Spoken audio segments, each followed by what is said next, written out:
नमस्कार विद्यार्थी मित्रांनो, आजच्या भागामध्ये आपण टी परीक्षेसाठी मागील 10 ते 12 वर्षामध्ये जे परीक्षेमध्ये प्रश्न आलेले आहेत त्या प्रश्नांपैकी एकूण 40 प्रश्न हे मराठी व्याकरणाचे आज आपण घेणार आहोत। तर या प्रश्नांचा उपयोग तुम्हाला पेपर 1 आणि पेपर 2 साठी होणार आहे, म्हणून आजचा व्हिडिओ हा तुम्ही शेवटपर्यंत पहा आणि व्हिडिओ आवडल्यास व्हिडिओला लाईक आणि सबस्क्राइब करा। तर आजचा पहिला प्रश्न असणार आहे, the grammar of Maratha language या मराठी व्याकरणातील प्रमुख ग्रंथाचे लेखक कोण आहेत? तर या प्रश्नाचं उत्तर असणार आहे पर्याय क्रमांक 1 विल्यम कॅरी। तर विल्यम कॅरी यांनी the grammar of Maratha language हा ग्रंथ लिहिलेला आहे। त्यानंतर दादोबा तरखडकर, तर दादोबा तरखडकर यांनी मराठी भाषेचे व्याकरण लिहिलेले आहे। कृष्णशास्त्री चिपळूणकरांनी मराठी व्याकरणावर निबंध लिहिलेले आहेत आणि मोरो केशव दामले यांनी शास्त्रीय मराठी व्याकरण गंगाधर हे लिहिलेले आहे। त्यानंतर शास्त्री फडके यांनी महाराष्ट्र भाषेचे व्याकरण लिहिलेले आहे। पुढचा प्रश्न आहे, वाऱ्याहून चंचल मन असते या अधोरेखित शब्दाची विभक्ती ओळखा। तर या शब्दाला पंचमी ही विभक्ती लागलेली आहे। पर्याय क्रमांक 3 या प्रश्नाचं उत्तर असणार आहे। तर विभक्ती कशाला म्हणतात? तर नामे व सर्वनामे यांचे वाक्यातील क्रियापदाशी किंवा इतर शब्दाशी येणारा संबंध ज्या विकारांनी दाखवल्या जातात त्या विकारांना विभक्ती असे म्हणतात।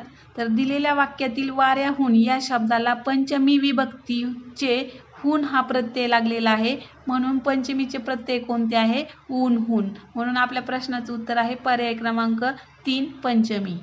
पुढचा प्रश्न आहे, सारे भारतीय माझे बांधव आहेत हा कोणता वाक्य प्रकार आहे? तर सारे भारतीय माझे बांधव आहे हा विधानार्थी वाक्याचा प्रकार आहे। पर्याय क्रमांक 4 या प्रश्नाचं उत्तर असणार आहे। तर विधानार्थी वाक्य कशाला म्हणतात? तर ज्या वाक्यात केवळ विधान केलेले असते त्याला विधानार्थी वाक्य म्हणतात। अशा वाक्याची सुरुवात कर्त्याने होते आणि शेवटी पूर्ण विराम असतो। कोणतीही माहिती सांगणारं वाक्य हे विधानार्थी वाक्य असतं, म्हणून आपल्या प्रश्नाचं उत्तर असणार आहे पर्याय क्रमांक 4। पुढचा प्रश्न आहे, लोकांनी आपणहून श्रमदान केले या वाक्यातील आपण या सर्वनामाचे प्रकार ओळखायचा आहे।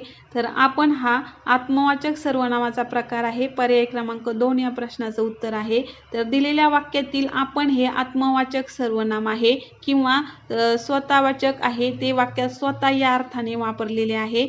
त्यानंतर आत्मवाचक सर्वनाम कशाला म्हणतात? तर आपण या सर्वनामाचा अर्थ जे स्वतः असा होतो तेव्हा ते आत्मवाचक सर्वनाम असते, याला स्वतःवाचक सर्वनाम असेच म्हणतात।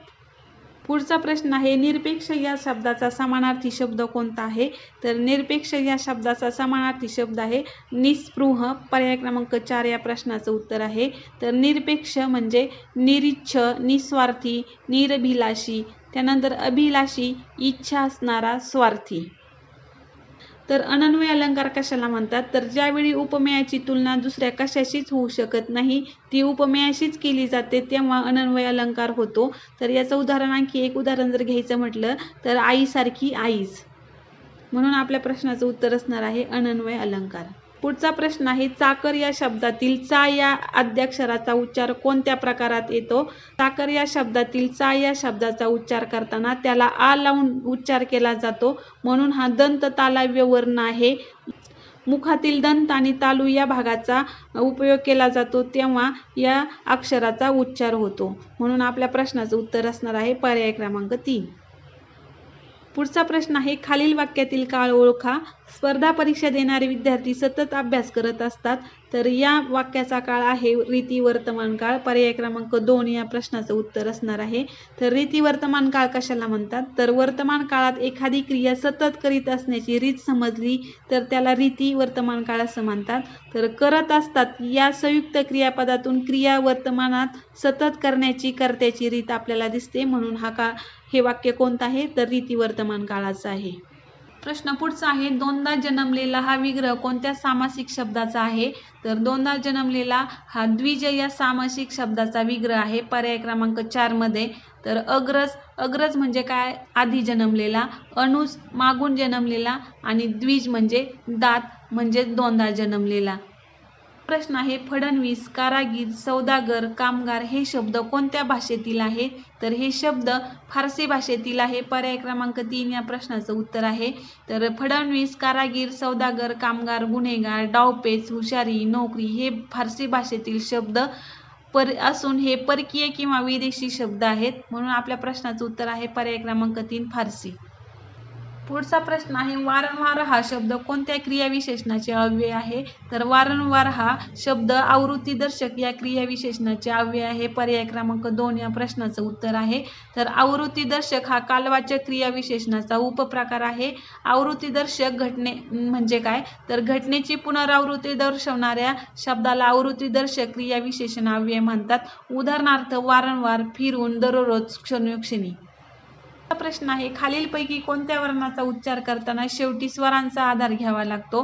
तर क्रमांक 3 मध्ये या प्रश्नाचं उत्तर आहे व्यंजने. तर व्यंजनांचा उच्चार करताना शेवटी स्वरांचा आधार घ्यावा लागतो. ज्या वर्णांचा उच्चार स्वरांच्या सहाय्याशिवाय पूर्ण होत नाही त्यास काय म्हणतात? व्यंजने म्हणतात. उदाहरणार्थ क याचा उच्चार करताना आपण अ हा स्वर मिसळून त्याचा उच्चार करतो, म्हणून आपल्या प्रश्नाचं उत्तर आहे व्यंजने. तर व्यंजनांचा उच्चार करताना आपल्याला स्वरांचा आधार हा घ्यावाच लागतो. पुढचा प्रश्न आहे माझे घर कोकणात आहे या वाक्यातील विशेषणाचा प्रकार ओळखा. तर माझे घर कोकणात आहे यामध्ये विशेषण आहे सार्वनामिक. पर्याय क्रमांक 3 या प्रश्नाचं उत्तर असणार आहे. तर दिलेल्या वाक्यामध्ये माझे हे सार्वनामिक विशेषण आहे आणि घर या नामाबद्दल तो काय करतो? अधिक माहिती सांगतो.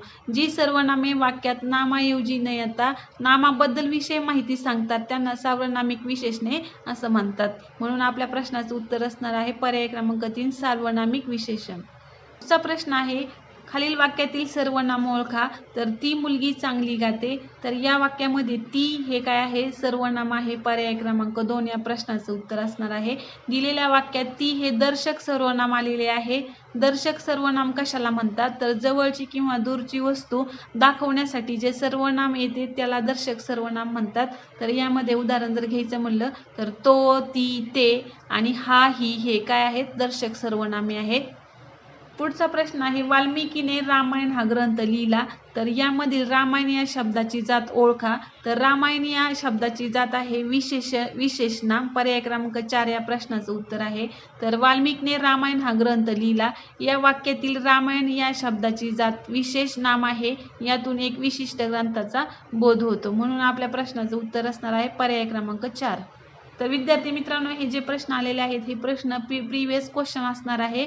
मागील 10 ते 12 वर्षामध्ये ज्या परीक्षा झालेल्या आहेत त्या परीक्षांमधले हे महत्त्वाचे प्रश्न असणार आहे. प्रश्न आहे मराठी भाषेचा अभिजात दर्जा शोधण्यासाठी शासनाने टिंब यांच्या अध्यक्षतेखाली एक समिती नेमली होती.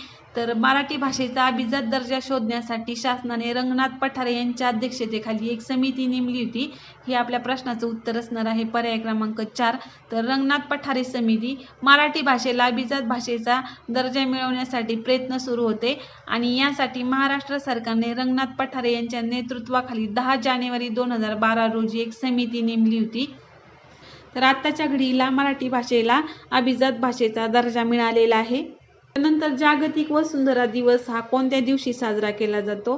तर 22 एप्रिल रोजी जागतिक वसुंधरा दिन साजरा केला जातो. पर्याय क्रमांक 1 या प्रश्नाचं उत्तर आहे. त्यानंतर 25 एप्रिलला जागतिक हिवताप दिन साजरा केला जातो. 7 एप्रिलला जागतिक आरोग्य दिन साजरा केला जातो आणि 23 एप्रिलला जागतिक पुस्तक दिन हा साजरा केला जातो. पुढचा प्रश्न आहे नीतिमान या शब्दाचा विरुद्धार्थी शब्द कोणता आहे? तर नीतिमान या शब्दाचा विरुद्धार्थी शब्द आहे दुराचारी. पर्याय क्रमांक 3 मध्ये या प्रश्नाचं उत्तर आहे. हा प्रश्न आहे महात्मा गांधी सत्याग्रह करू लागले या वाक्यातील विधेय ओळखा. तर महात्मा गांधी सत्याग्रह करू लागले या वाक्यामध्ये पर्याय क्रमांक 2 मध्ये करू लागले हे काय आहे? विधेय आहे. तर विधेय किंवा क्रियापद तर करू लागले संयुक्त क्रियापद आहे आणि उद्देश काय आहे? महात्मा गांधी. गणेश हा शब्द कोणत्या संधीचे उदाहरण आहे? तर गणेश हा शब्द स्वरसंधीचे उदाहरण आहे. पर्याय क्रमांक 1 या प्रश्नाचं उत्तर आहे. तर गणेश हा स्वरसंधीमधील गुणादेश स्वरसंधीचा प्रकार आहे. तर गणेशची फोड काय होते? गण अधिक ईश म्हणजेच अ अधिक ई यांचा तयार होतो ए, म्हणून शब्द तयार होतो गणेश. पद्धतीने आज आपण मागील परीक्षांमध्ये आलेले जे प्रश्न होते त्या प्रश्नांचा सराव करून घेतलेला आहे. जर व्हिडिओ आवडला असेल तर व्हिडिओला लाईक आणि सबस्क्राईब करा. धन्यवाद.